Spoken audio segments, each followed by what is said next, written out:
Okay, so in this video I want to talk about something that Mike Adams announced at the beginning of the year in January. And it was a big announcement of something that he's been working on in his laboratory in Texas. And of course, now that everybody knows what it was, it has to do with him using tests to find out the heavy metals in certain foods.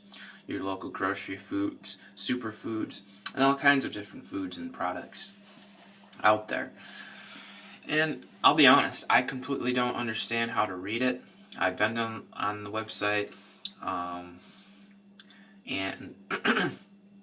I've watched some of his videos. I haven't watched all of them. It is a little bit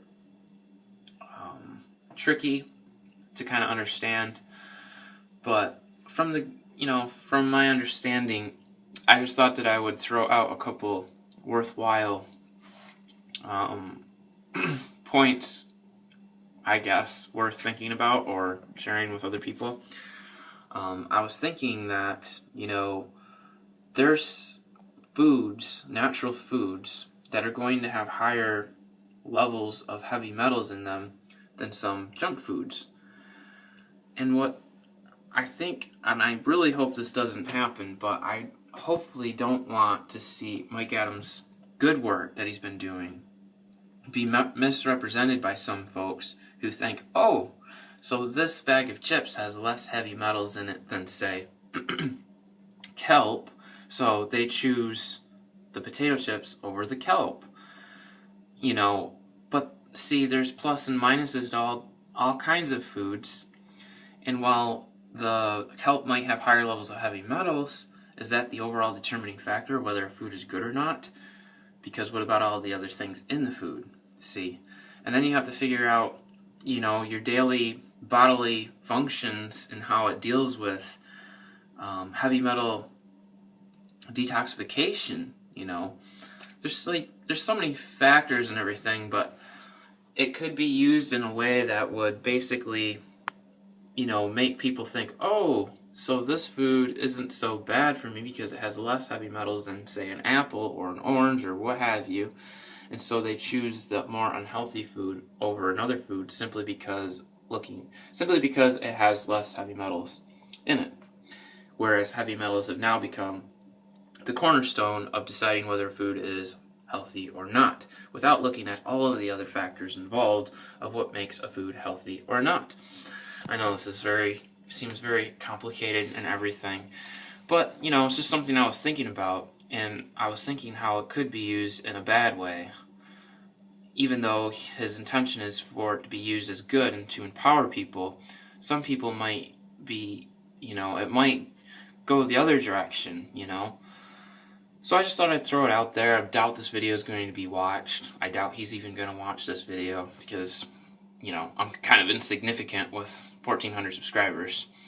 Who's going to watch my videos? I'm not that popular or anything here on YouTube. I don't have 40,000 subscribers. I don't have a website like Natural News. But I thought, hey, whoa, sorry about that. My camera just completely fell over. But I thought, you know what? Why not? Share my opinion, what I think about it. And I'm happy, I'm happy about it. But let's face it, with the radiation from Fukushima and all this stuff, I mean, you could really stress yourself out. Seriously, like, the foods today, it's hard to find really hard, super pure food. And even if you did, that's no guarantee either that you're going to live to be 100 years old. So many factors involved. But I'm not downplaying the significance either of making good food choices. Absolutely, if you know food has heavy metals, avoid it at all costs, But don't get paranoid and think, oh my goodness, I had a tuna fish sandwich and I've got tons of mercury in me, I'm going to get Alzheimer's now and this and that.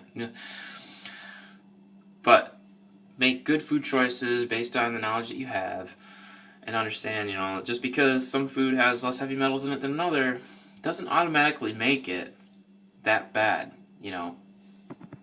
considering all of the other things. Because say you could eat some kelp, right? It might have more arsenic, might have some more heavy metal contamination than, say, bag of potato chips.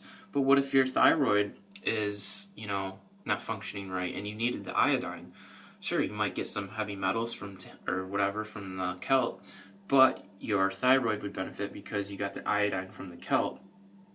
And if you're taking spirulina or other things that help detoxify you from heavy metals, like fresh leafy green vegetables, then things would kind of balance and work themselves out.